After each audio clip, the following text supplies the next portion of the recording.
ஹாலிடேஸ்னாலே அது நம்ம ஜிடி ஹாலிடேஸ் தான். GT Holidays, South India's #1 travel brand. நம்முடைய மூத்த பத்திரிகையாளர் திரு துக்ளக் ரமேஷ் இணைந்திருக்கிறார்.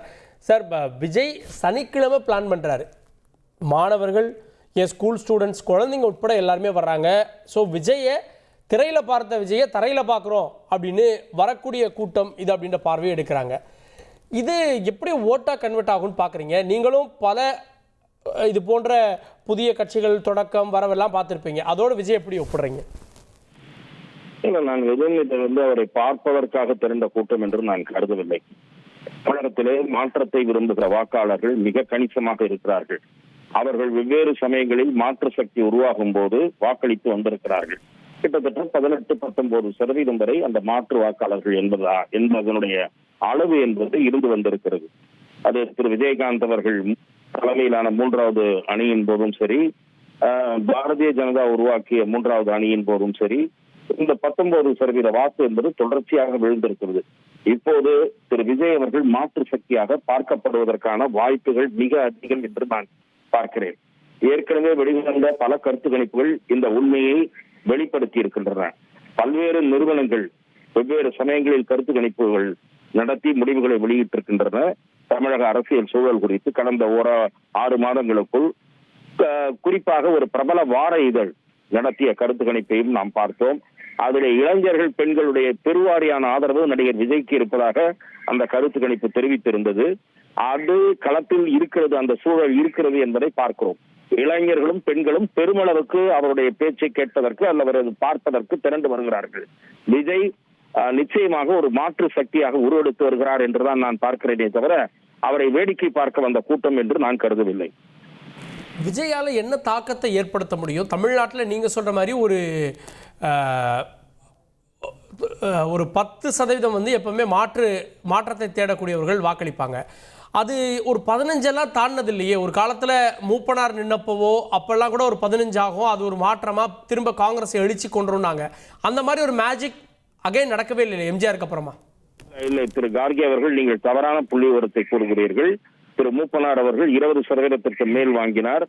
திரு விஜயகாந்த் அவர்கள் தலைமையிலே மக்கள் நல கூட்டணி உருவான போது 18, அதாவது அண்ணாமலை தலைமையில் கூட்டணி உருவான போது 19.5% அந்த கூட்டணிக்கு கிடைத்திருக்கிறது. திரு விஜய் அவருக்கு மட்டுமே தனிப்பட்ட முறையில் 15% தனிப்பட்ட முறையில இருக்கும் என்று நான் மதிப்பிடுகிறேன். சில சதவிகித கணக்குகள் 20% வரை அவர் ஓட்டு வாங்கக்கூடும் என்ற கணிப்புகளும் வெளிவந்திருக்கின்றன என்பதை உங்கள் பார்வைக்கு கொண்டு வருகிறேன்.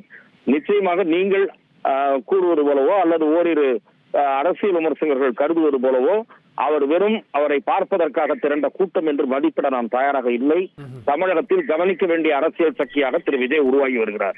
இந்த ஓட்டு அடிப்படையில் இந்த மாற்றத்தை விரும்பக்கூடியவங்க பிற கட்சி ஓட்டுல எது அதிகமா டேமேஜ் ஆகும்? இன்னைக்கு அவருடைய வாகனத்துல பாக்குறோம், அண்ணாவும் இருக்காரு, எம்ஜிஆர் இருக்காரு. எந்த கட்சியுடைய ஓட்டு டேமேஜ் ஆகும்? அவர் எல்லா கட்சிகளுடைய ஓட்டு வங்கியிலும் சேதாரத்தை ஏற்படுத்துவார் என்று நான் பார்க்கிறேன். அவர் வாங்குகிற சிறுபான்மை வாக்குகள் திமுகவை பாதிக்கும். தலித் சமூகத்தில் அவர் வாங்குகிற வாக்குகள் விடுதலை சிறுத்தைகள் கட்சி பாதிக்கும். அதே போல அதிமுக வாக்கு வங்கி, நாம் தமிழர் வாக்கு, எல்லா கட்சியினுடைய வாக்குகளிலும் அவர் சேதாரத்தை ஏற்படுத்துவார் என்பதுதான் களத்திற்கு சென்ற 1-2 கருத்து கணிப்புவியலாளர்கள் தெரிவிக்கிற தகவல். எல்லா கட்சிக்கும் அது ஆவரேஜா டேமேஜ் ஏற்படுத்துதுன்னா அது ஆளுங்கட்சிக்கு ஆப்வியஸா ஒரு சாதகமான ஒரு சூழல் தானே. அகைன் 2016 மக்கள் நல கூட்டணி மாதிரி அது ஒர்க் அவுட் ஆயிராதா? நிச்சயமாக களத்தில் 4 முனை போட்டி ஏற்படும் போது அது ஆளுங்கட்சிக்குத்தான் சாதகமான நிலையை தோற்றுவிக்கும். ஆனால் விஜய் பக்கம் 2 கட்சிகள் சாயுமானால், ஒரு 2 கட்சிகள் சாய்ந்தால் போதும். 2 கட்சிகள் சாயுமானால் தமிழக தேர்தல் களம் எந்த கட்சிக்கும் பெரும்பான்மை இல்லை என்ற நிலையை கூட ஒரு முடிவை தோற்றுவிக்க கூடும். நான் இன்னும் வெளிப்படையா கேட்கிறேன், விஜய்க்கு இருக்கக்கூடிய ஆதரவு அதிமுக உன்னிப்பா கவனிச்சுட்டு தான் இருக்கும். அதிமுக இன்னைக்கு கம்ஃபர்ட்டா பிஜேபியோட இருக்கான்ற கேள்வி இருக்கப்போ அகைன் அவங்க விஜயை பரிசீலிக்க மாட்டாங்க அப்படின்னு நினைக்கிறீங்களா? திரு விஜய் கட்சியை சேர்ந்த மிக முக்கியமான 2 நிர்வாகிகளிடம் ஊடகவியலாளராக நான் உரையாடி கொண்டிருந்த போது, நேர்காணலுக்காக அல்லாமல் ஊடகவியலாளராக நான் உரையாடி கொண்டிருந்த போது, விஜய் தலைமையில் தான் கூட்டணி என்பதிலும் விஜய் தான் முதலமைச்சர் வேட்பாளர் என்பதிலும் நாங்கள் உறுதியாக இருக்கிறோம். இந்த டைரக்ஷனில் தான் எங்களை பேச சொல்லி இருக்கிறார்கள் என்று அவர்கள் கூறுகிறார்கள். இதுதான் அவர்கள் நிலைப்பாடாக இருந்தால் அதிமுக எப்படி கூட்டணி அமைக்கும் என்று எனக்கு புரியவில்லை. இப்போ இதுக்கப்புறம் விஜய் கட்சிக்கு மற்ற கட்சிகள் வருவாங்களா? அகைன் திமுக கூட்டணியிலிருந்தோ வேறவங்களோ வர்றதுக்கான வாய்ப்பு இருக்குன்னு நினைக்கிறீங்களா? தேர்தலுக்கு நிறைய அவகாசம் இருக்கிறது. திமுக கூட்டணியில இருந்துதான் வர வேண்டும் என்று இல்லை. எந்த பக்கம் போவது என்று தெரியாமல் அல்லது முடிவெடுக்காமல் இருக்கக்கூடிய சில கட்சிகள் இருக்கின்றன.